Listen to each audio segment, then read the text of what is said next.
ओम शांति। बाबा के 21 मार्च 2024 के महावाक्य हैं। बाबा कहते हैं, मीठे बच्चे, अंतर्मुखी हो याद का अभ्यास करो। चेक करो कि आत्म अभिमानी और परमात्म अभिमानी कितना समय रहते हैं। प्रश्न है, जो बच्चे एकांत में जाकर आत्म अभिमानी बनने की प्रैक्टिस करते हैं, उनकी निशानी क्या होगी? उत्तर है, उनके मुख से कभी उल्टा सुल्टा बोल नहीं निकलेगा। दूसरा, भाई भाई का आपस में बहुत लव होगा, सदा क्षीर खंड होकर रहेंगे। तीसरा, धारणा बहुत अच्छी होगी, उनसे कोई विकर्म नहीं होगा। चौथा, उनकी दृष्टि बहुत मीठी होगी, कभी देह अभिमान नहीं आएगा। पांचवा, कोई को भी दुख नहीं देंगे। ओम शांति। रूहानी बच्चों प्रति रूहानी रूह, सिर्फ रूह कहें तो फिर जीभ निकल जाता है, इसलिए रूहानी बच्चों प्रति रूहानी बाप समझाते हैं। अपने को आत्मा समझना है। हम आत्माओं को बाप से यह नॉलेज मिलती है, बच्चों को देही अभिमानी हो रहना है। बाप आए ही हैं बच्चों को ले जाने के लिए। भल सतयुग में तुम आत्म अभिमानी बनते हो, परंतु परमात्म अभिमानी नहीं। यहाँ तुम आत्म अभिमानी भी बनते हो तो परमात्म अभिमानी भी, अर्थात हम बाप की संतान हैं। यहाँ और वहाँ में बहुत फ़र्क है। यहाँ है पढ़ाई, वहाँ पढ़ने की बात नहीं। यहाँ हर एक अपने को आत्मा समझता है और बाबा हमको पढ़ाते हैं। इस निश्चय में रहकर सुनेंगे तो धारणा बहुत अच्छी होगी, परमात्मा अभिमानी बनते जाएंगे। इस अवस्था में टिकने की मंजिल बहुत बड़ी है। सुनने में बहुत सहज लगता है। बच्चों को यही अनुभव सुनाना है कि हम कैसे अपने को आत्मा और दूसरे को आत्मा समझ बात करते हैं। बाबा कहते, मैं भल इस शरीर में हूँ, परंतु मेरी यह असुल की प्रैक्टिस है। मैं बच्चों को आत्मा ही समझता हूँ, आत्मा को पढ़ाता हूँ। भक्ति मार्ग में भी आत्मा पार्ट बजाती आई है। पार्ट बजाते बजाते पतित बनी है, अब फिर आत्मा को पवित्र बनना है।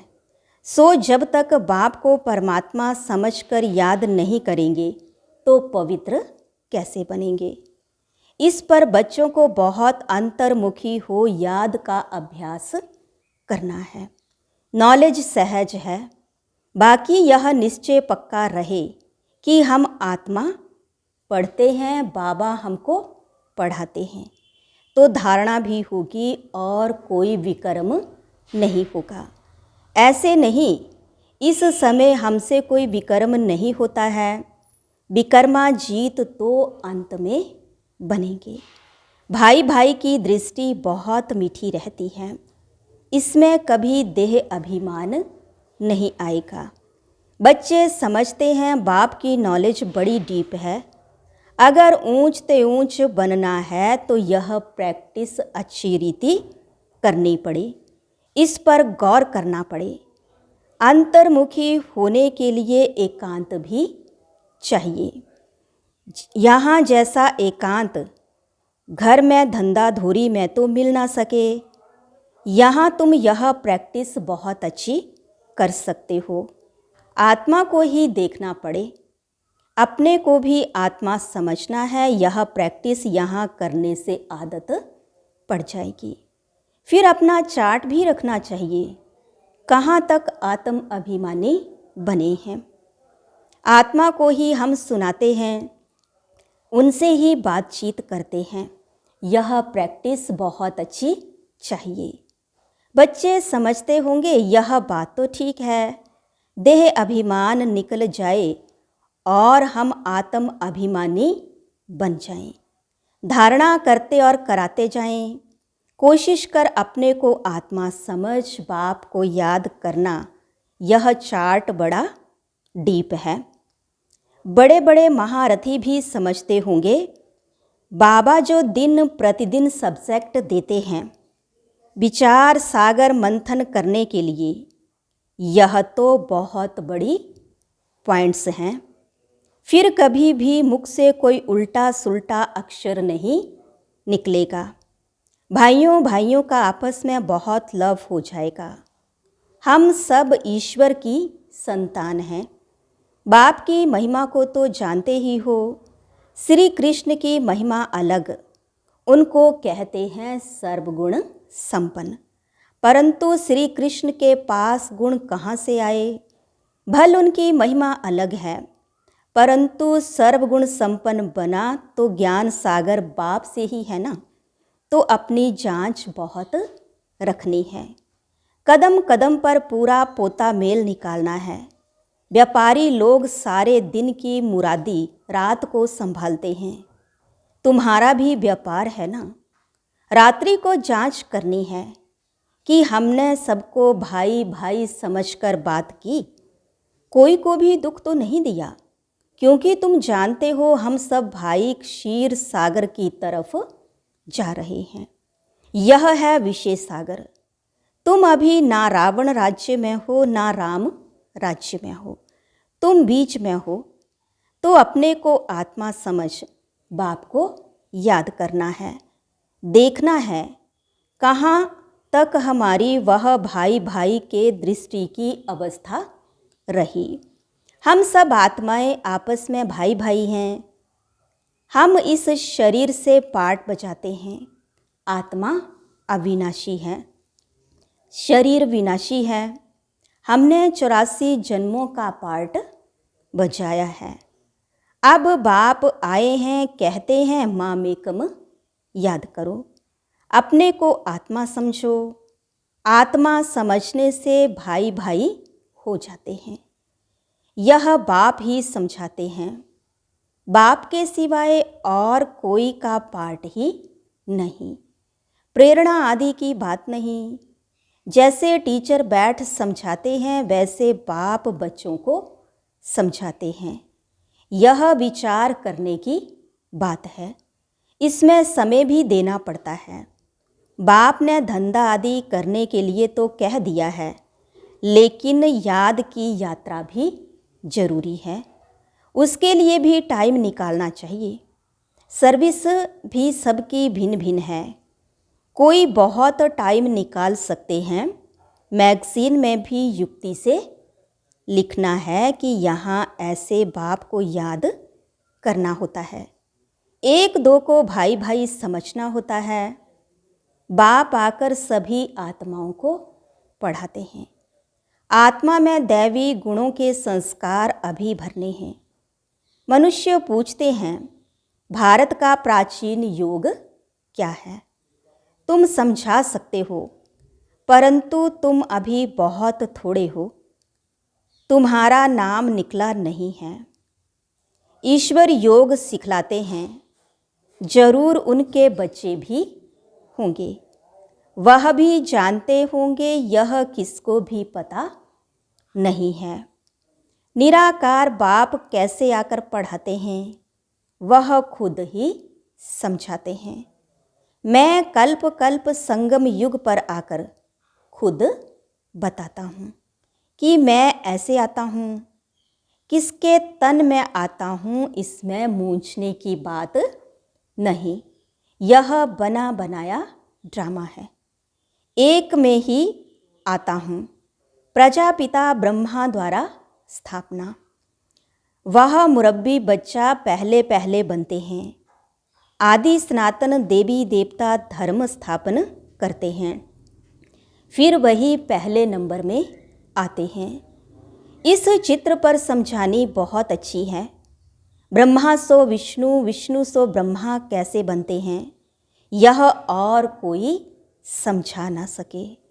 समझाने की युक्ति चाहिए। अभी तुम जानते हो बाबा कैसे देवता धर्म स्थापन कर रहे हैं, कैसे चक्र फिरता है। इन बातों को और कोई जान ना सके। तो बाबा कहते ऐसे ऐसे युक्ति से लिखो। यथार्थ योग कौन सिखला सकते हैं? यह मालूम पड़ जाए तो तुम्हारे पास ढेर आ जाएं। इतने बड़े आश्रम जो हैं सब हिलने लग पड़ेंगे। यह पिछाड़ी को होना है। फिर वंडर खाएंगे कि इतनी सब संस्थाएं भक्ति मार्ग की हैं, ज्ञान मार्ग की एक भी नहीं। तब ही तुम्हारी विजय होगी, यह भी तुम जानते हो। हर 5000 वर्ष के बाद बाप आते हैं। बाप द्वारा तुम सीख रहे हो कैसे किसको लिखत में समझाना है। यह सब कल्प कल्प युक्तियाँ निकलती हैं जो बहुतों को पता पड़ जाता है। सिवाय बाप के एक धर्म की स्थापना कोई कर नहीं सकता। तुम जानते हो उस तरफ है रावण, इस तरफ है राम। रावण पर तुम जीत पाते हो, वह सब हैं रावण संप्रदाय। तुम ईश्वरीय संप्रदाय बहुत थोड़े हो। भक्ति का कितना शो है। जहाँ जहाँ पानी है वहाँ मेला लगता है। कितना खर्चा करते हैं, कितने डूबते मरते हैं। यहाँ तो ऐसी बात नहीं। फिर भी बाप कहते हैं आश्चर्यवत, मेरे को पहचानती, सुनंती, सुनावंती, पवित्र रहंती, फिर भी आहो माया तेरे द्वारा हार खावंती। कल्प कल्प ऐसे होता है। हार खावंती भी होते हैं। माया के साथ युद्ध है। माया का भी प्रभाव है। भक्ति को तो हिलना ही है। आधा कल्प तुम प्रारब्ध भोगते हो, फिर रावण राज्य से भक्ति शुरू होती है। उनकी निशानियाँ भी कायम हैं। विकार में जाते हैं। फिर देवता तो रहे नहीं। कैसे विकारी बनते हैं यह दुनिया में कोई भी जानते नहीं। शास्त्रों में लिख दिया है वाम मार्ग में गए, कब गए यह नहीं समझते हैं। यह सब बातें अच्छी रीति समझने और समझाने की हैं। यह भी तब समझें जब निश्चय बुद्धि हो। उनकी कशिश होगी, कहेंगे ऐसे बाप से हमको मिलाओ। परंतु पहले देखो घर जाने के बाद वह नशा रहता है। निश्चय बुद्धि रहते हैं। भल याद सतावे चिट्ठी लिखते रहें, आप हमारे सच्चे बाबा हो। आपसे ऊंचा वर्षा मिलता है, आपसे मिलने बिगर हम रह नहीं सकते। सगाई के बाद मिलना होता है। सगाई के बाद तड़फते हैं। तुम जानते हो हमारा बेहद का बाप, टीचर, साजन आदि सब कुछ है। और सबसे दुख मिला, उनकी एवज में बाप सुख देते हैं। वहाँ भी सब सुख देते हैं। इस समय तुम सुख के संबंध में बंध रहे हो। यह पुरुषोत्तम बनने का पुरुषोत्तम युग है। मूल बात है अपने को आत्मा समझना है। बाप को प्यार से याद करना है। याद से खुशी का पारा चढ़ेगा। हमने सबसे जास्ती भक्ति की है, बहुत धक्के खाए हैं। अब बाप आए हैं वापिस ले जाने, तो जरूर पवित्र बनना है। दैवी गुण धारण करने हैं। पोता मेल रखना है। सारे दिन में कितने को बाप का परिचय दिया। बाप का परिचय देने बिगर सुख नहीं आता, तड़फन लग जाती है। यज्ञ में बहुत विघ्न भी पड़ते हैं, मारे खाते हैं। और कोई सत्संग नहीं जहाँ पवित्रता की बात हो। यहाँ तुम पवित्र बनते हो तो असुर लोग विघ्न डालते हैं। पावन बनकर घर जाना है। संस्कार आत्मा ले जाती है। कहते हैं युद्ध के मैदान में मरेंगे तो स्वर्ग में जाएंगे, इसलिए खुशी से लड़ाई में जाते हैं। तुम्हारे पास कमांडर, मेजर, सिपाही आदि कहाँ कहाँ से आते हैं। स्वर्ग में कैसे जाएंगे। लड़ाई के मैदान में मित्र संबंधी याद आते हैं। अब बाप समझाते हैं सबको वापिस जाना है। अपने को आत्मा समझो, भाई भाई समझो। बाप को याद करो, जो जितना पुरुषार्थ करेंगे उतनी ऊंच पदवी पाएंगे। वो लोग कहते हैं हम भाई भाई हैं, परंतु अर्थ नहीं जानते, बाप को ही नहीं जानते। लोग समझते हैं हम निष्काम सेवा करते हैं, हमको फल की इच्छा नहीं, परंतु फल तो जरूर मिलना है। निष्काम सेवा तो एक बाप ही करते हैं। बच्चे जानते हैं बाप की कितनी ग्लानि की है, देवताओं की भी ग्लानि की है। अब देवताएं किसी की हिंसा तो कर नहीं सकते। यहाँ तो तुम डबल अहिंसक बनते हो, ना काम कटारी चलाना, ना क्रोध करना। क्रोध भी बड़ा बेकार है। कहते हैं बच्चों पर बहुत क्रोध किया। बाबा समझाते हैं थप्पड़ आदि कभी नहीं मारना। वह भी भाई है, उनमें भी आत्मा है। आत्मा छोटी बड़ी नहीं होती है। यह बच्चा नहीं, परंतु तुम्हारा छोटा भाई है।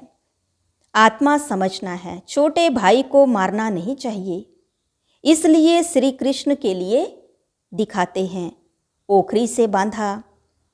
वास्तव में ऐसी बातें हैं नहीं, यह भिन्न भिन्न शिक्षाएं हैं। बाकी श्री कृष्ण को क्या परवाह पड़ी है माखन की। वह महिमा भी करते हैं उल्टी चोरी की, तुम महिमा करेंगे सुलटी।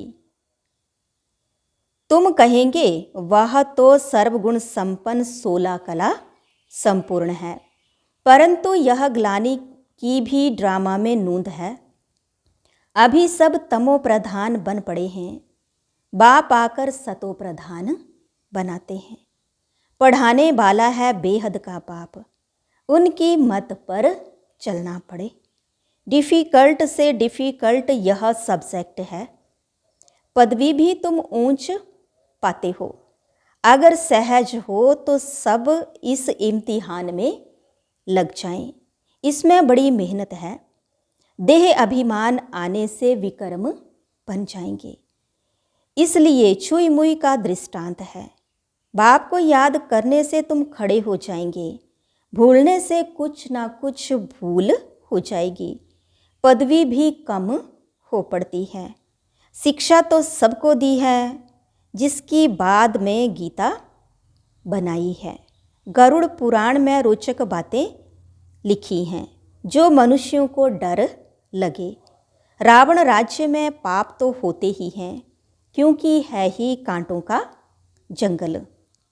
बाबा कहते दृष्टि को भी बदलना है। बहुत समय से हिरे हुए हैं, इसलिए शरीर की तरफ प्यार चला जाता है। विनाशी चीज से प्यार रखने से फायदा ही क्या। अविनाशी से प्यार रखने में अविनाशी बन जाता है। बच्चों को यही डायरेक्शन है। उठते बैठते चलते फिरते बाप को याद करो। अच्छा, मीठे मीठे सिकिलधे बच्चों प्रति माता पिता बाप दादा का याद प्यार और गुड मॉर्निंग। रूहानी बाप की रूहानी बच्चों को नमस्ते। रूहानी बच्चों की रूहानी बाप दादा को दिलवा जान चिकवा प्रेम से नमस्ते। ओम शांति। धारणा के लिए मुख्य सार है। पहला, शरीर विनाशी है, उससे प्यार निकाल अविनाशी आत्मा से प्यार रखना है।